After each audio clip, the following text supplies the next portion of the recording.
watching AYV Television. Right, good afternoon, welcome to this day on AYV Television, Channel 33, and on the radio on 101.7 FM, on our Facebook page, AYV News. There you should drop your comments, and we'll definitely find time to read it. In this segment, the African Union Economic, Social, and Cultural Council currently holding a two-day dialogue on the peace, national cohesion, as the country moves towards its June 24 multi-tier election. The dialogue on the presidential and parliamentary elections of Sierra Leone, and also the popularization of the council in Sierra Leone. So this afternoon, to talk on this, I've been joined by Abdul Fatoma. He's Executive Director for Chadi. Fatoma, welcome to the show.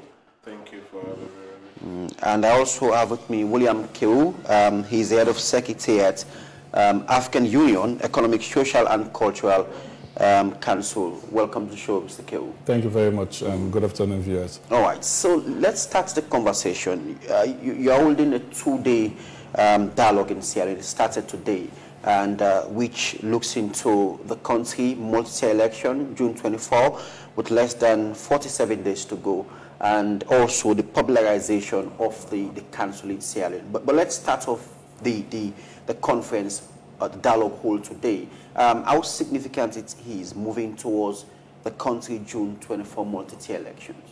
Thank you very much. I think it's first and foremost important to start by establishing the fact that within the framework of the African Union, we have what we call the African Union Charter on governance, elections and governance. This is a charter which Sierra Leone has signed into, and it's actually inspired by the objectives and principles enshrined in the Constitutive Act of the African Union towards the promotion of good governance, rule of law, and human rights. This charter also recognizes the significant contributions of the African Union, the regional economic communities, in terms of their contribution towards promoting good governance and rule of law and democratic processes in the various member states of the African Union. It also raises serious concerns in terms of unconstitutional changes of government in Africa, where we have seen in our region, especially the West African region, where it has become, initially it was an issue of the past, but we've seen that the dark ages of unconstitutional regime of government have started to resurface itself. And then finally, before I get into maybe the purpose of the meeting, it's also important to note that this charter actually seeks to ensure that there is a consolidation of democracy through the conduct of regular elections, free, fair, and transparent elections conducted by an impartial and independent body. So Sierra Leone being one of the countries that have actually signed and ratified this charter, it is important as the African Union for us to engage with Sierra Leone, various and relevant stakeholders such as the civil society, the media, the judiciary, the armed forces, the security sector, and the security architecture in Sierra Leone on how they can present perspectives on the readiness and preparedness of the election management bodies in conducting free, fair, and transparent elections. So this is the reason why we are here for the first 2 days, so that we have a dialogue with relevant stakeholders, including the Religious Council, the political parties registration, the judiciary, the Electoral Commission, and the government as a whole, and the African citizens through the representation of civil society, so that we have a dialogue to ensure that at the end of the day, at the beginning of the process, during the elections and post-elections, we're able to conduct it in a manner as guided by the principles and objectives enshrined in the Charter. You spoke about some of the treaties, countries do sign, but how normally the council do operate in terms of signing treaties, like for example, how we should be able to maintain peace and the rule of law in a country, but following, those treaties being signed by countries is also very significant. How the council do follow up on that and ensure that treaties being signed by countries, they adhere to it? The African Union Economic, Social and Cultural Council is an advisory organ of the African Union. It is established under Article 5 and 22 of the Constitutive Act of the African Union to serve as an advisory body to the AU, which simply means it provides advice on various socio-economic and political issues that the African continent is confronted with. The second mandate of the organ, it's actually towards working towards the popularization of African Union programs and processes. So how do we ensure that you bring the African Union closer to the people and the people closer to the African Union in the form of a people-centered and a people-driven African Union? So when you look at the objectives of the African Union, or more specifically the vision of the African Union, it's a people-centric vision. So we are moving from the days of the Organization of African Unity, where the focus was fighting for independence, to a people-centered, a people-driven developmental approach, where the African people take leadership and ownership of their own development and contribute into development processes through the involvement and participation of the Council. So in specific response to your question, they have an advocacy role. So when the country have signed, then it becomes a complementary role of the civil society. How do you work with your government, your legislative council, to say you have made commitments at the international stage? How do you come back to ensure that you practically sign, ratify, and domesticate those particular policies or charter? So then it becomes law, and then you can be able to move forward in terms of its implementation. Okay.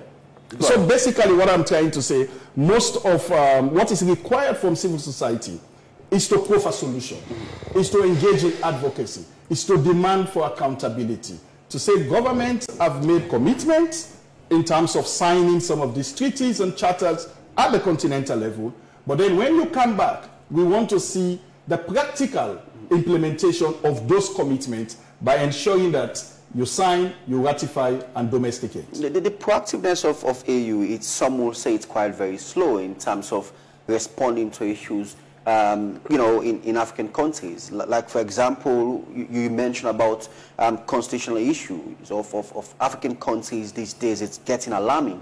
But how timely the AU in terms of responding to some of these issues, you know, across Africa? I think it's about understanding the infrastructure or the structural arrangement of the African Union. I'll give you a typical example. Sierra Leone is conducting elections. The AU has been here in terms of the pre-election assessment process to be able to understand some of the political dynamics with regards to the elections as an early warning mechanism. So where there are attentions, the AU would have the process of starting to take the necessary remedy on it. Then during the elections, the AU will be also as part of the observer mission and also providing technical support where necessary. And there is also the post-election phase, where you're able to learn from your implementation for best practices and also for replication and contribution to political stability in the continent. When people say the African Union is slow, we have to understand the structural arrangement of the African Union. The highest decision-making body of the African Union is the Assembly of Heads of State, which simply means it is the heads of state that make the decision.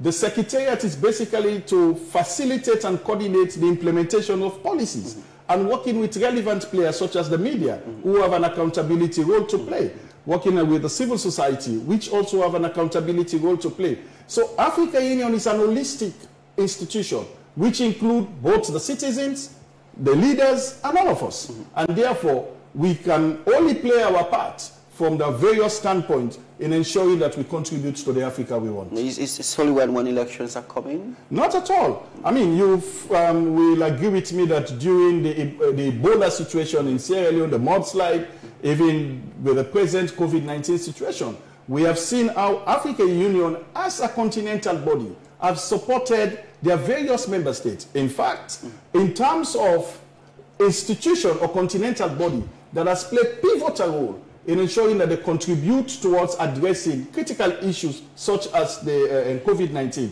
The AU is a typical case example. We see the supply of vaccinations. We see the supply in terms of kits, test kits and the likes. We see how they also support in terms of training and development and capacity building of our medical experts in order to confront and address issues related to the COVID-19. So it is not only on elections. The AU deals with various thematic issues. So social issues, political issues, economic issues, and many other issues, trade-related issues. There are various programs that we engage in. My office is basically looking at how civil society organizations can interface and build constructive working relationship with government and relevant institutions at country level and see how we can contribute to development. Okay, I'll come back to you. Let me bring in Fatuma into the conversation from the CSO point of view.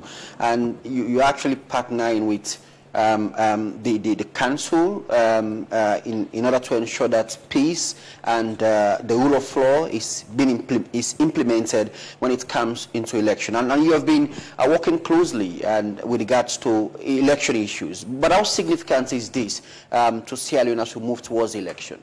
Yeah, I'll borrow from your words exactly that it is significant, and we start seeing our regional organization like the AU working directly with civil society organization in order to create a platform to minimize tension in our countries, and especially Sierra Leone during elections.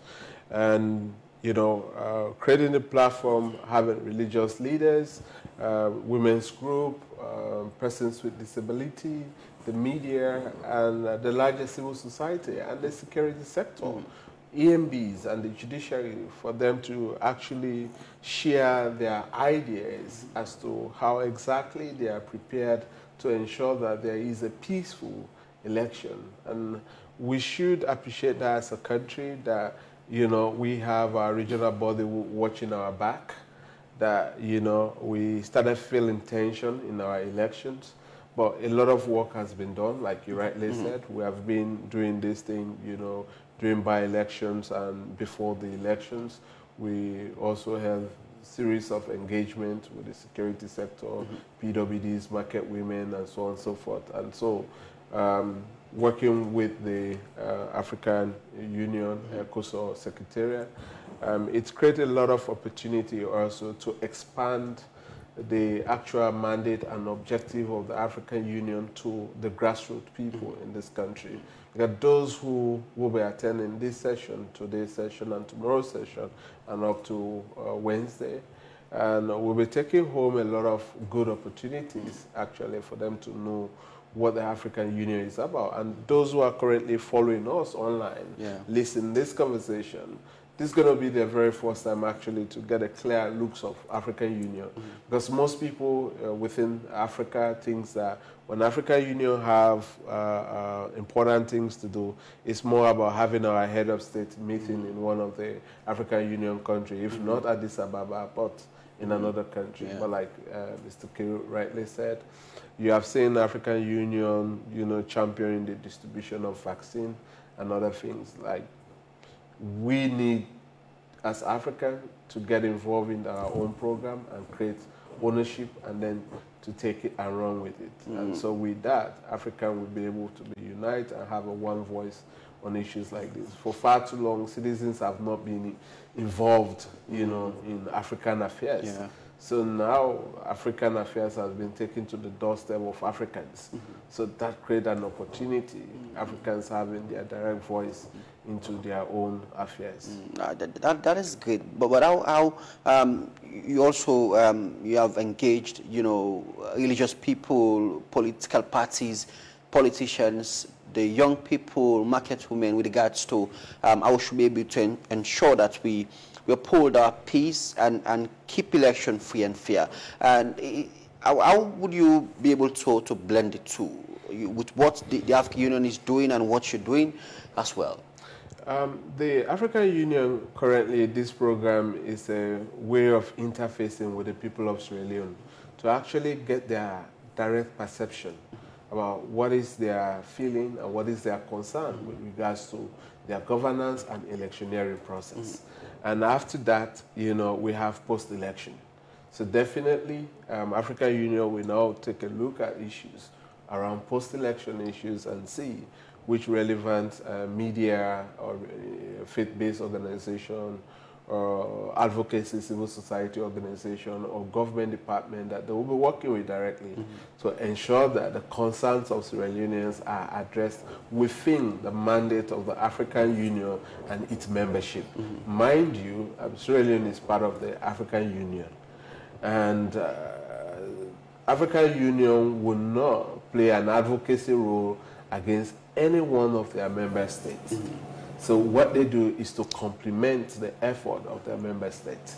Okay, and I'm going to come back to you, Fatima, but let me bring in Q. Conflict prevention is also very key, you know, in the sub-region, more especially, you know, so what is happening in Sudan, you know, other African countries as well.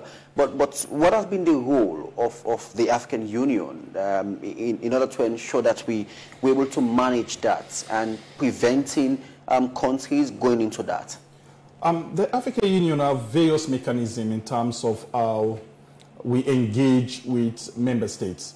It is also important to note that each member state of the African Union have its sovereign power, and therefore coming in as a continental body is basically to facilitate and ensure that we're able to implement guidelines or frameworks that have been developed.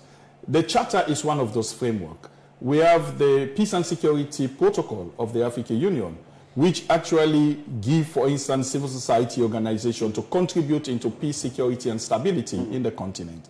So like you rightly said, we've seen series of conflicts within the African continent. And in terms of how the African Union respond to this, these mechanisms through relevant institutions like the civil society organization, the media, the government, who supposed to take ownership of their development processes, are the key players in terms of its implementation. But the African Union will ensure that there is adherence.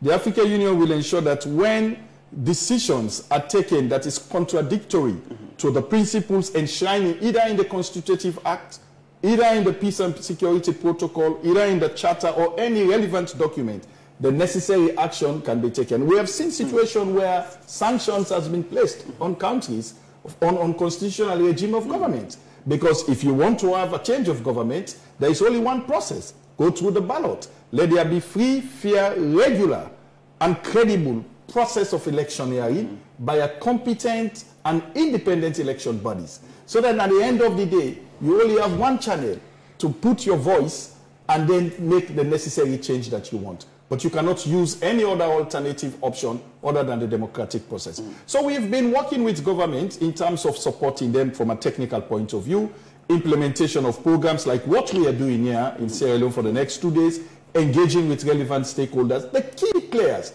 These form the election management bodies. So if, for instance, there's dispute, you will have to go to the judiciary. What is the readiness of the judiciary? What is the independence and impartiality of the judiciary? So that at the end of the day, where there are disputes, they're able to make decisions in line with the law. So that you don't go to the streets and take alternative option in terms of addressing critical issues that affect the citizenry. Because when there is conflict, it is me and you, it is the citizen, it is the women, it is the youth, the elderly people that will be the most affected. And therefore, we should look at every avenues on how we can work together in one accord so that we put Sierra Leone at the forefront. Is there any fine, you know, or something else that the union will do with regards to, you know, asking country to do A and B, and if they fail to do that, you know, what would be the repercussion? Like, for example, in Guinea, and what is going on there, you know, and after a military ruling, you know, and these are all issues that they are expecting the union to look into.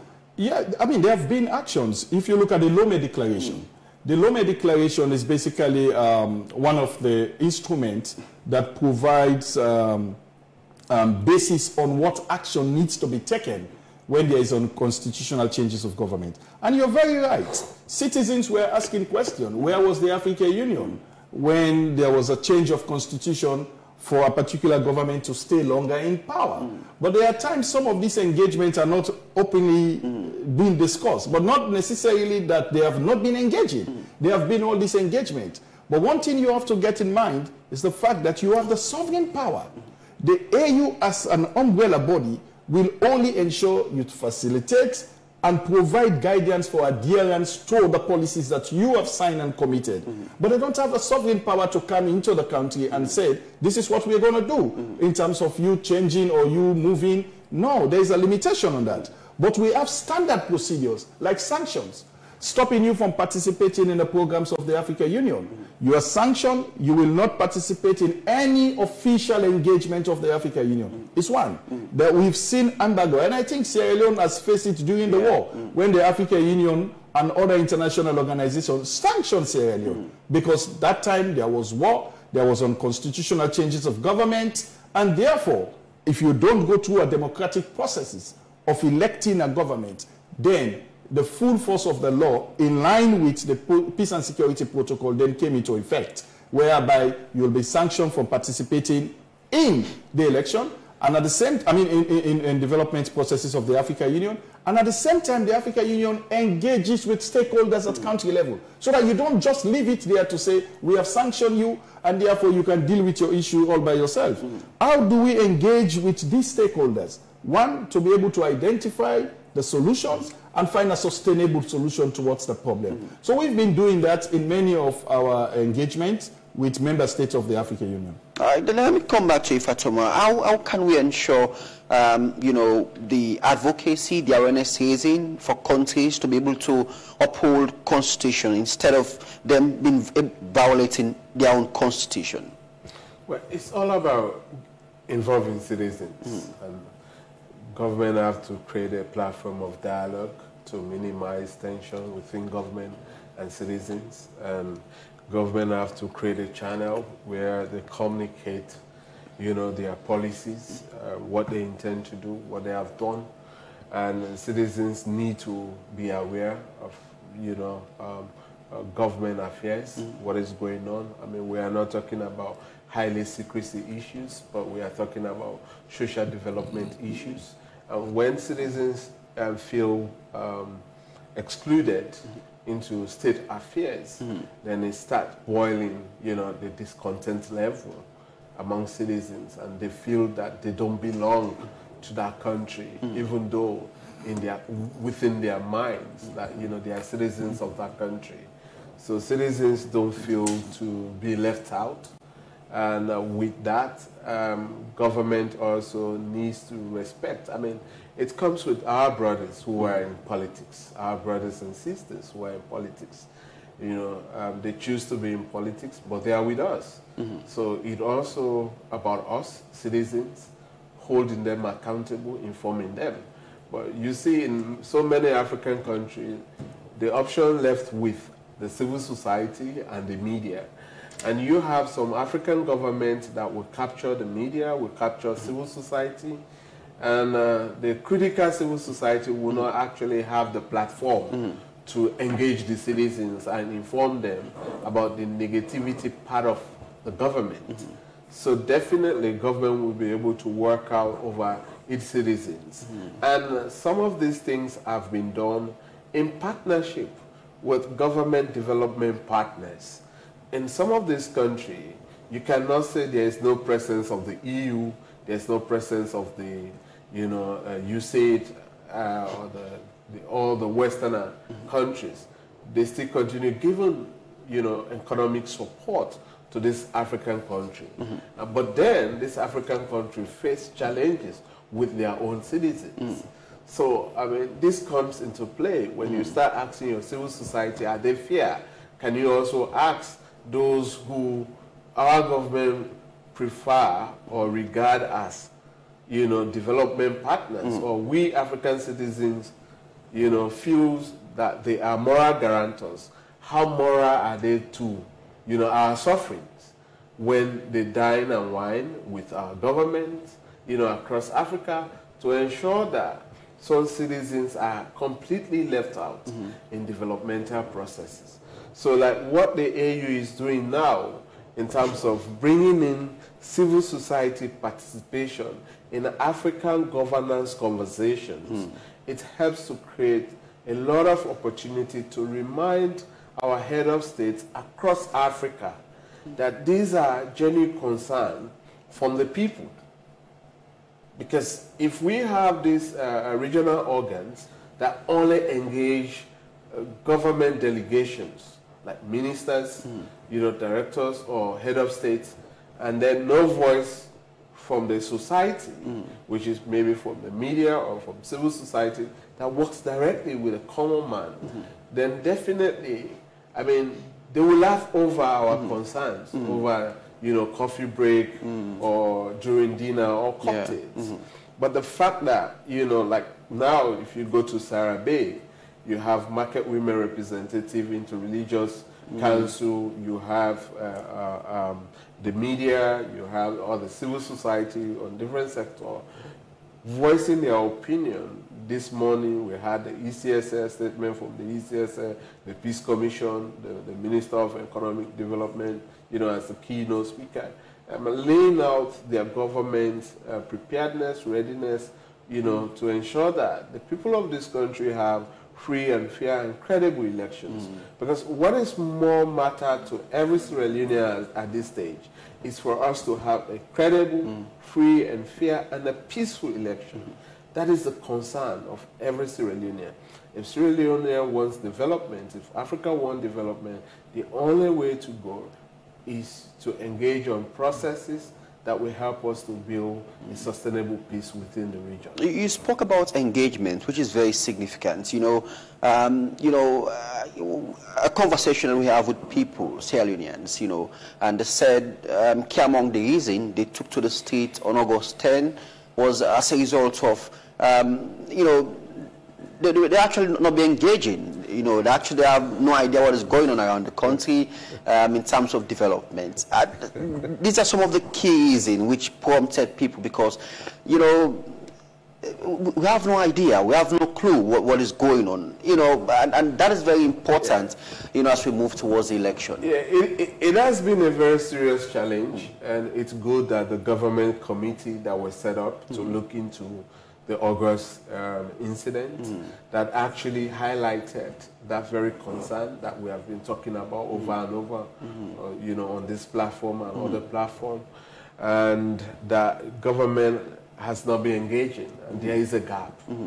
And the very committee, you know, highlighted that very strongly and recommend that government needs to engage its people. But normally when we used to say that to, you know, government representative on this platform, they attack us, you know, but I mean, the truth is now out that there is a clear gap between the government and citizens. I think that's what the AU program is all about. The AU Ecosocc program is all about, to see how best the regional, you know, body should be informed about the gap within the citizens and the state, and also the gap between the citizens and their own organizations, because African citizens own the African Union.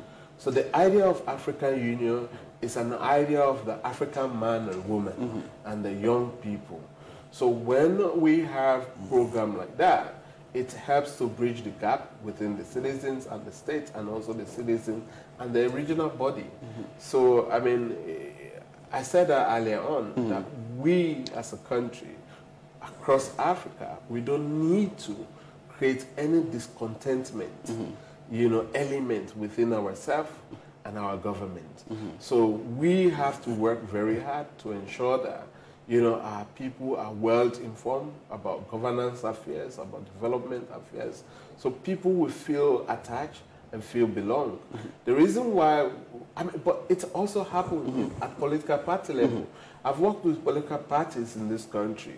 What thing you should know that even among the executive rank of the political party, you know, the national body and the regional body doesn't have a clear communication line, unless when there is an election at that locality.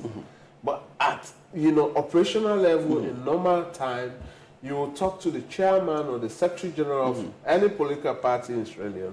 And when you go to their regional offices or even district or regional offices and say, we sent a letter to the secretariat and we discussed on XYZ, we held a meeting. And they're going to say to you, we are not informed about that.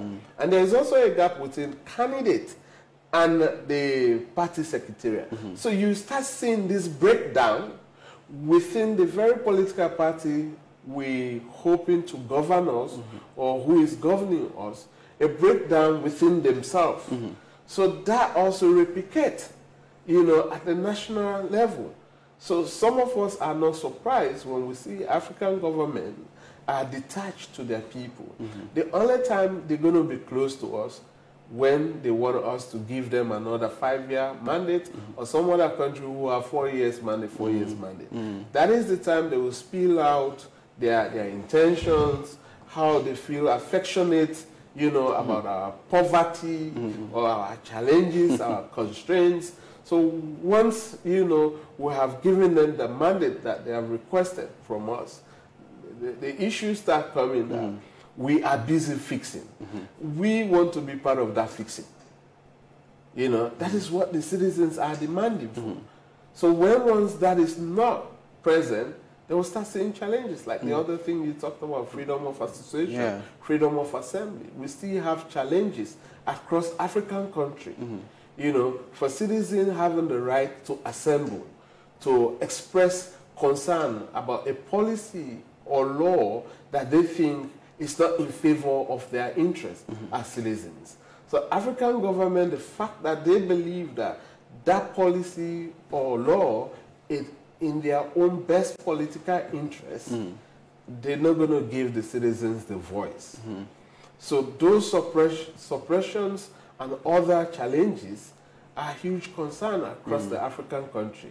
I mean, that's the reason why we continue facing instability within the region. Either coup or, you know, we have tried our level best. Even the radicalization, you know, it start reducing a bit. It's not so than more than 10 years ago, you know, when actually we were bracing up, or African country was bracing up in terms of, you know, radicalization sweeping, you know, the continent. But we have tried our best collectively. We have done some remarkable things that we don't actually look into it. Like, for example, you look at a country like Sierra Leone. You know, we as a citizens, we are not quite pleased with where we are. But we have done some remarkable things when it comes to governance. In 1996, we held our elections, and that was the first time we returned back to multi-party, you know, electionary process. Since then, you know, after 1997, you know, we had the 9-month rule of a military, and we returned back to democracy, you know, and in 2002, we held, you know, an election after the Civil War, and 2002 to this 2023, we have been organizing elections, changing administrations and political parties successfully. But we have not been able to be recognized, you know, among ourselves or globally for such an achievement. Other countries only organize democratic election 3 times, and then they become an icon of democracy in Africa, like Ghana, for example. So we are now, you know, at the threshold where Ghana was when they recognized them as the democracy of Bacon in the sub-region. So I think, and now we are in the process where we have harvested everything by ourselves, and we are in the process of actually doing it. And for us to see that we are an election mood, like, you know, I worked with a foreigner yesterday, and he said, I mean, I don't actually believe that there's an election next month in this country. He said, but in my country, we can't sleep, we can't eat. When there is an election, you start seeing the atmosphere.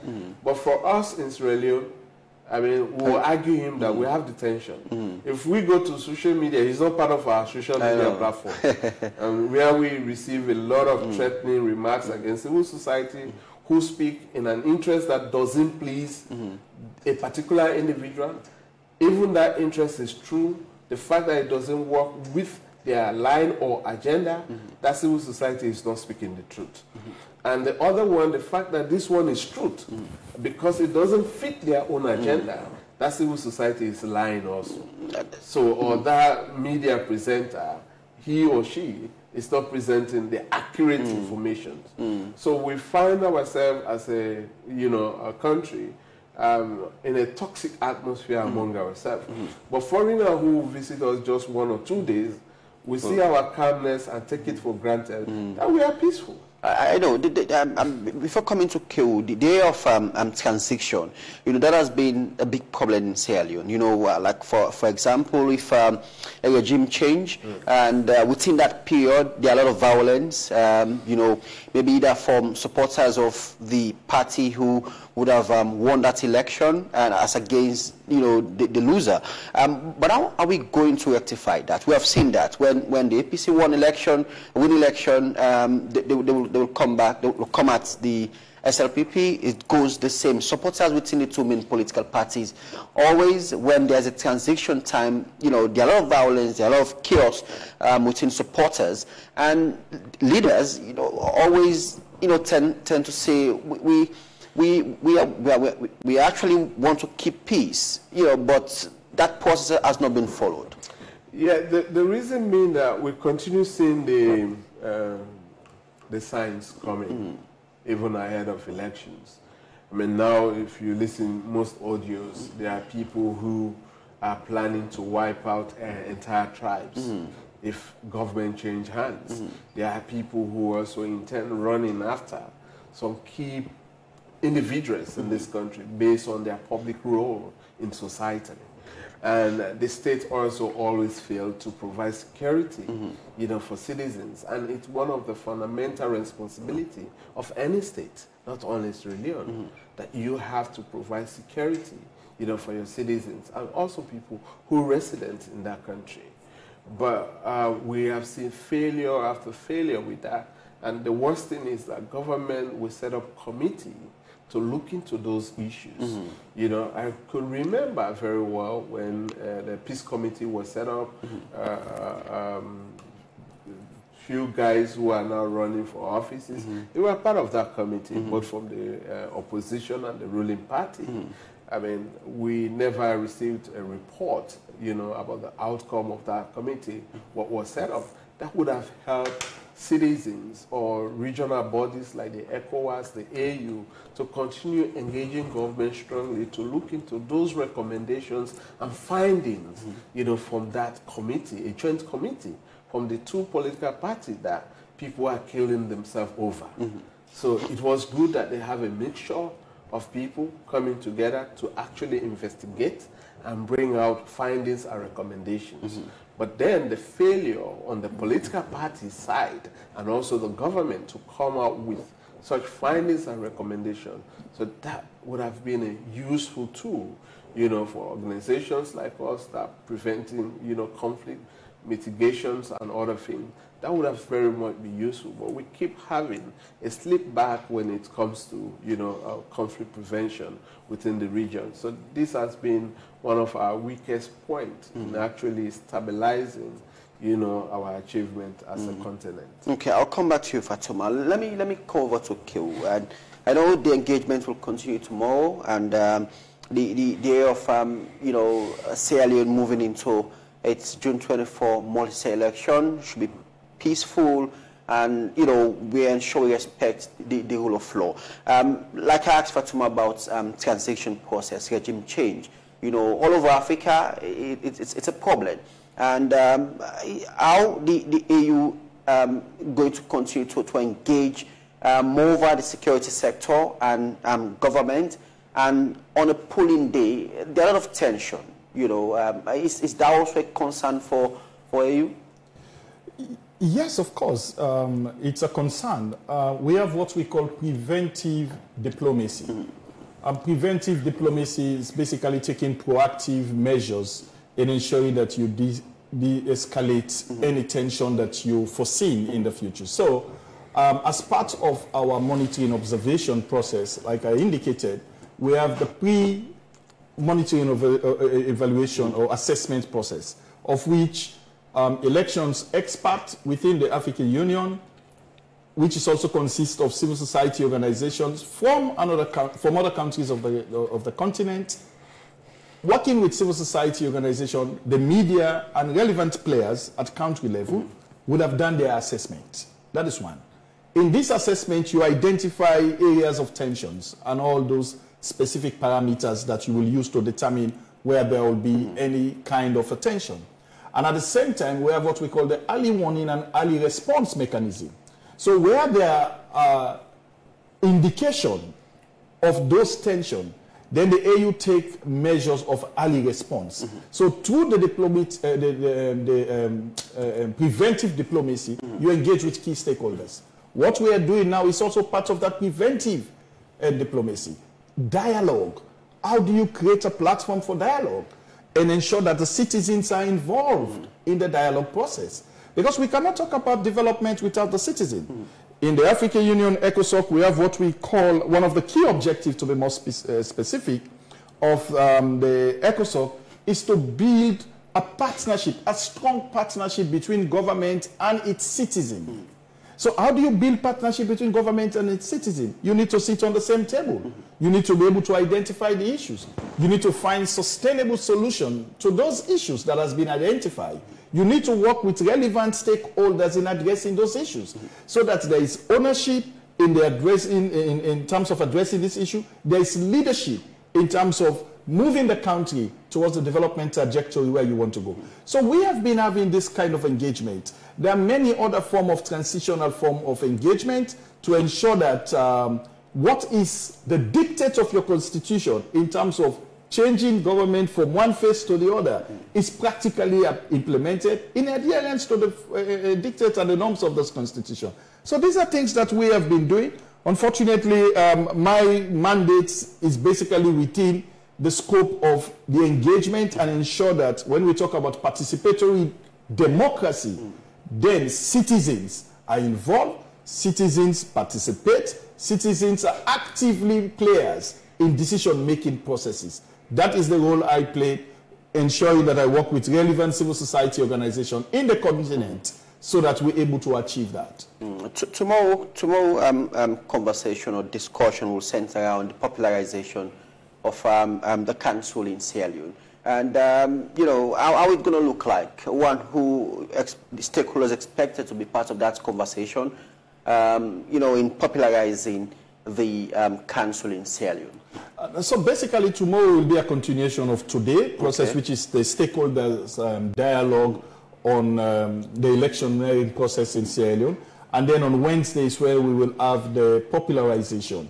The popularization of what we call the national chapter framework. First and foremost, we need to understand that the national chapter framework is an intangible structure of civil society organization. It's like a network of civil society organization. Why are we establishing this national chapter framework? We realize that there is a gap between the policy level and the grassroots. So when you are making decisions at the policy level, is it informed by the contextual dynamics at the grassroots level?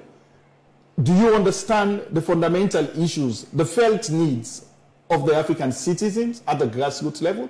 So we want to see a connection as to how we connect the dots from the grassroots level to the policy level, where at the policy decision-making table, you are making informed decision that is in line with the needs and aspirations and concerns of the citizen.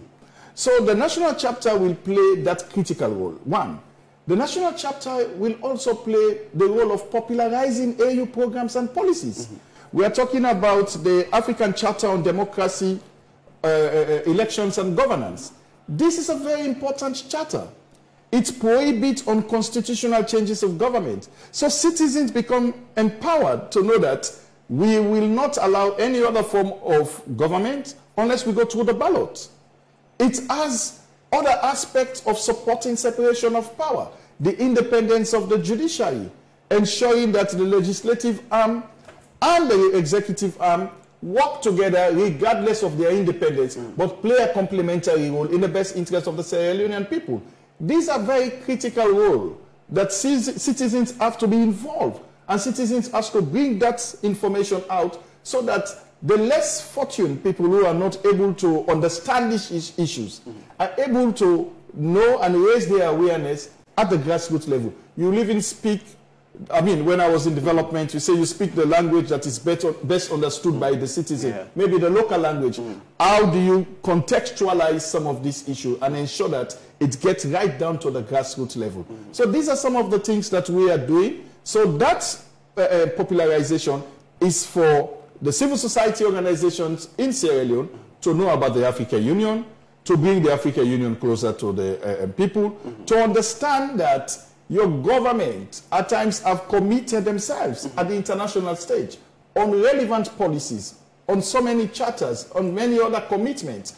How do they come back representing you, the citizen, after committing themselves? How do they come back and ensure that there is a practical implementation of those commitments that they have made at the international stage? So we want to have a mechanism at a country level that interfaces with government, one, to advocate for change, advocate for implementation, demand for accountability, and proffer solutions on areas where they deem fit that the government should take an alternative direction, because you want the citizens to determine their own development trajectory. Okay, and as we try to round up, Fatuma, what will be your message to Sierra Leoneans? And we have less than 47 days to the country's general election, and and I know the political tension, in the country. Yeah, what we should do, we should continue to open the space for more conversation, and for us to talk as a family. We talk about, participatory democracy, that every citizen have a stake and every citizen's voices matter. We may not implement some voices now because maybe those concerns or voices are not immediate, but they should be recognized and also be guaranteed that, they are part of the country and their voice, their opinions, their concerns are relevant. But as a country, the poverty and other, governance challenges are actually helping us to, have a lot of tension among ourselves and seeing ourselves as enemy than brothers and sisters. We're rejecting ourselves because of the way we, structure our governance system. People feel safer and guaranteed when they think one political party is in power and is one regional dominated or one tribe dominated. So with that, they don't actually have interest for that political party. They have interest in their jobs. So when we actually start treating Sierra Leonean, aside of their political color, their religion or region, and then we look at them as a qualified and competent Sierra Leonean that fits for work, in our public service system, they start working based on merit than just based on their tribes, their region, or we look at them because they are our allies. Most people you see fighting in this country for politics, when you actually engage them deeply, it's not about their political party. It's about their job. It's about job security, because something that, if SLPP is in power, they are from the north or they are from the west, they think that they're going to be eliminated. And something that if APC comes to power, they are from the south or they are from the east of this country. They think that they're going to lose their job and their family is going to, wash in poverty. For the next 5, for the next 10 years, there's going to be no job security to ensure to support their family. So you see certain people compromising professional standards, on professionalism.